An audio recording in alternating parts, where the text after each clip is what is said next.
चांद मागलेला, तू एकदा पूर्वेचा चांद मागलेला. होळीच्या रात्री वस्तीला परत येताना, होळीच्या रात्री वस्तीला परत येताना तू एकदा पुनवेचा चांद मागलेला.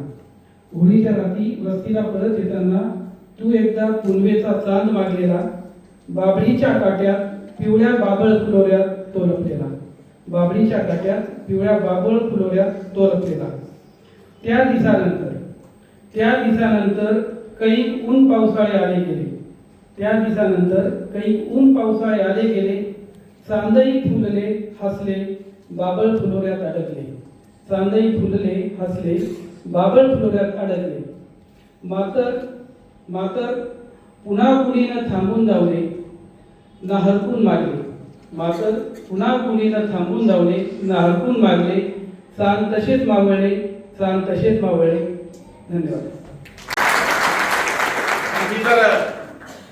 म्हणजे सुजाता सोनिक मॅडम इथे होत्या, त्या सचिव झाल्या तेव्हा मी पंचायत समिती मेंबर होतो.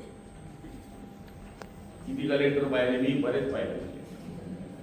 तेव्हा लांबून पाहायचो पंचायत समिती कलेक्टर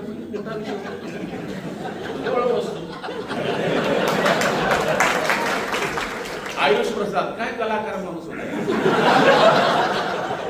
ये सांगा तो त्यांना कि साहब अपने को ऐसा करना है कि सभी एमएलए को अपने को 50 करोड़ का कुछ करना पड़ेगा.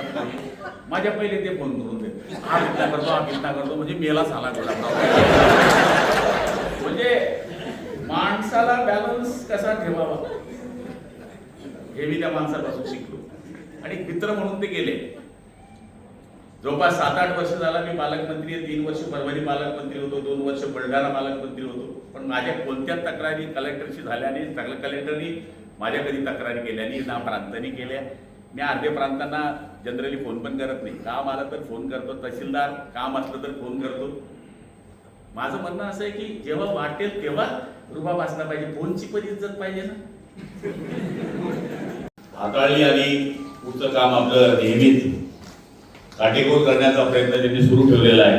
हे आपले जिल्हाधिकारी रोहन गुगे साहेब, आदरणीय आयुक्त महोदय, आदरणीय उपजिल्हाधिकारी, सगळे उपजिल्हाधिकारी, प्रांत, तहसीलदार, सर्कल, तलाठी, तरी ते आमच्या डोक्यावर आहे. म्हणजे अप्पर हाऊस आणि लोअर हाऊस असे 2 प्रकार सभागृहात असतात. जिल्हाधिकारी महोदयांना माहिती आहे 7 वेळेस जरी मी आमदार असतो मंत्री सोडून, आणि पहिल्या वेळेस नंदूभाऊ आमदार होते, त्यांचं नाव आमच्यावरती असतं. असे आमचे सन्माननीय आमदार नंदूभाऊ महाजन. खरं म्हणाले तर आज लोकमान्य टिळकांची पुण्यतिथी आहे. लोकशाहीर अण्णाभाऊ साठे यांची जयंती सुद्धा आहे. आणि आज आपला हा महसूल दिवस मोठ्या उत्साहाने या ठिकाणी साजरा होतोय. तसं मी तुमच्या प्रत्येक कार्यक्रमाला येण्याचा 100% प्रयत्न करत असतो. कारण की सगळ्या गप्पा पोहोचवणारा जर कोणी व्यक्ती असेल तर तो आप्पाच आहे. त्यामुळे कोणत्याही राजकारणी माणसाला सगळ्यात जास्त कुठल्याची भीती असेल तर आपल्या सगळ्यांना माहिती आहे की जितका संपर्क आमचा जनतेशी येतो तेवढा संपर्क येणारं खातं जर कुठलं असेल तर ते महसूल खातं आहे. आज छोट्या छोट्या माणसापासून तर मोठ्या अधिकाऱ्यापर्यंत हे सत्कार झाले. आणि मला सांगायला अभिमान वाटेल की महसूल डिपार्टमेंटचा राज्यामध्ये तर पहिला क्रमांक मारतोच आहे आपण, पण जिल्हा नियोजन समितीमध्ये सुद्धा सतत 5 वर्ष पहिला वर्ष येणारा आपला एक जिल्हा आहे. तसे आपले आयुषजी प्रसाद जी कलेक्टर असताना सुद्धा आपण कंटिन्यू जिल्हा नियोजन समितीमध्ये पहिल्या क्रमांकावर आलो. इस्तर ख्याती नंदभाऊ जेवढे अधिकारी आम्ही इकडे तयार करतो ते नाशिकच जातात. म्हणजे युवक त्यांचा पीए सुद्धा सोडला नाही. चांगली गोष्ट आहे. म्हणजे चांगले अधिकारी जर काम करत असले तर त्यांची दखल राज्य स्तरावर किंवा इतर ज्या योजना राबवल्या जातात त्यांच्यावर घेतली जाते. तसं तुमचं आमचं सारखं आहे, जास्त हो म्हणा. तर मग खरं नाही. कारण की आपल्याकडे येणारा माणूस त्याला ही खात्री असते की मी तहसील कार्यालयावर गेल्यानंतर माझं 100% काम होणार. तहसीलदारावर आणि तलाठी अप्पावर एक वेगळा विश्वास आहे. पूर्वी आम्ही सांगायचो की तलाठी अप्पा म्हणजे कोण, जेवढं त्याच्याकडे सर्कल दिलंय तेवढा त्याचा तो मालक. अप्पा म्हणजे त्याच्यावर एक वेगळा विश्वास आहे. ग्रामसेवक अप्पा आणि तलाठी अप्पा यांच्यावर जनतेचा एक वेगळा विश्वास आहे. काही काही तलाट्यांनी जर एखाद्या गरीबाचं काम करून दिलं तर तो आयुष्यभर त्यांचा ऋणी होऊन जातो. माझ्या मते ज्यांनी पुण्य केलेलं आहे तो महसूल खात्यात नोकरीला आहे.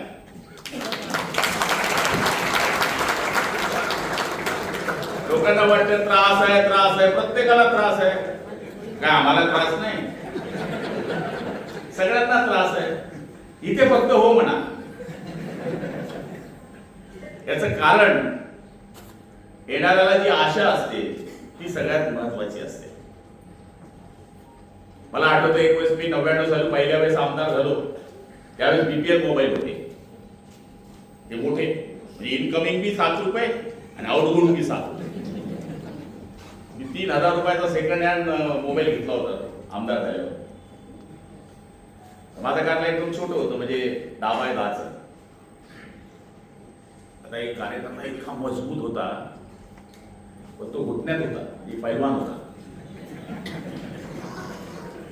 तो माझ्याकडे आला म्हणजे भाऊ मनवर केस आहे तुला माहिती आहे? म्हणलं हो. कसाली माहिती आहे? म्हणलं हो.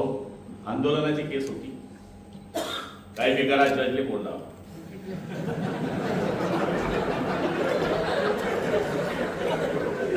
आता मी विचार करायचो बेटा गुलाब तुझ्यावर 36 केसेस आहेत. ते म्हणलं की लावा जजला फोन. पण तो जरी कमी शिकलेला होता, पैलवान होता, पण मत फिरवण्यामधला एक मजबूत माणूस होता. तो 500-600 मतं कशी फिरवून टाकला. साला मी विचार केला गुलाबराव तू साला याला जर नाही म्हटला गेला बेटा. मग मी मोबाईलची लिंजी ना इतके मोबाईल. हॅलो जज साहेब, आमचा देवा भाऊ येतोय, निकाल लावून द्या. आई शपथ 3:30 वाजता निकाल त्याच्या बाजूने. दुसऱ्या दिवशी मीटिंग होणार माझ्या लक्षात पण नव्हतं. निकाल लागेल कदाचित जर तो निकाल विरुद्ध गेला असता तर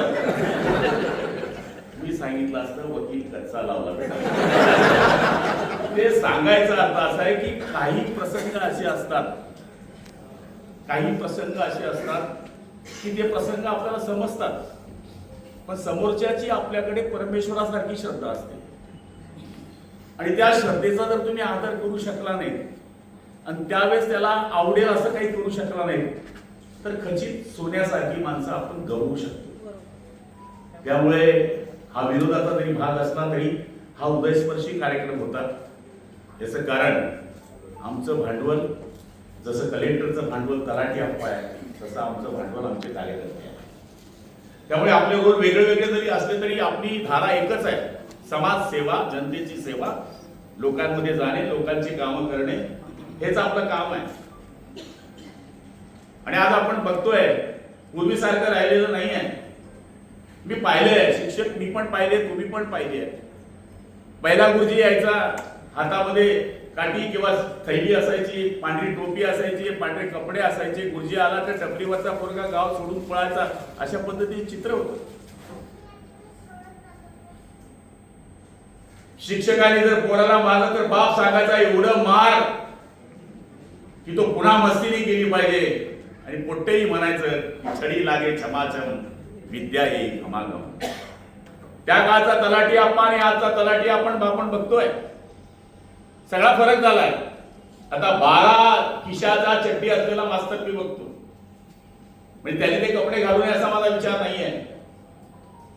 पण त्या काळातला आणि या काळातला फरक झाल्यानंतर, शिक्षण व्यवस्थेमध्ये सुद्धा फरक झाल्यानंतर आपल्याला देश बदलताना दिसतो, हे सगळ्यांना मान्यच करावं लागणार आहे. म्हणून काही तलाठी आपल्याला जमत नसेल, जुन्या काळातले ते तलाठी आहे, एखाद्या वेळेस कॉम्प्युटरचं त्यांची अडचणी असतील, तर आता त्या पद्धतीने आता आमच्या आमदारांचं पण ट्रेनिंग घेतलं. आता आम्ही हे घेऊन बसतो, लॅपटॉप घेऊन बसतो कॅबिनेटमध्ये, पेपरलेस. आम्हाला समोर द्यावं लागतं की किती विषय, 12-13 विषय सरळ विषय येतात, त्याच्यावरून टिप्पणी येते, टिप्पणी वाचा. 2 तास पहिले, कॅबिनेटच्या पहिले आमच्याकडे येतं. 2 तासामध्ये तुम्हाला त्याच्यामध्ये काही उपप्रश्न काढायचे असतील तर काढा, तुम्हाला काही मांडायचं असेल तुमच्या विभागाचं मांडा. राज्य स्तरावर काही कृषीचे विषय अचानक बदल होत असेल, त्याच्यामध्ये तुम्हाला काही सुधारणा करायची असेल तर सांगा. ते सगळीकडे बदल होतोय. त्यामुळे आता आपल्याला महसूल डिपार्टमेंटवर खूप विश्वास आहे. आणि जे सत्य सांगितलं की आमचे जिल्हाधिकारी मोदी असतील किंवा आमचे रावेचे यांनी सांगितले की हा पाठीचा कणा आहे. पाणी जास्त आलं तलाठी, पाणी नाही आलं तलाठी, टंचाई आली तलाठी, शेतात पाणी घुसलं तलाठी, घर पडलं तलाठी, घर जळलं तलाठी, कृषीमध्ये चुकीचं बियाणं आलं तलाठी, पीक उत्पन्नामध्ये रपली झाली तलाठी. सगळ्या ठिकाणी आपण आहे. म्हणजे आपला रोल हा बहुअंकी आहे. जसं एखादा पाना असो तो कुठेही चालतो, तसा तलाठी आमचा पाना आहे, तो कुठेही चालतो. जिथे नाही तिथे आम्ही कमी पडतो, तिथंच आमचं महसूल डिपार्टमेंट पुढे कामाला येतं.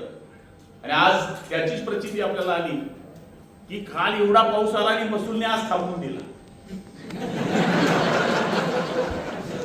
म्हणजे एक उर्दू शायर म्हणतो त्याच्या क्रियेसी करता, ए बारिश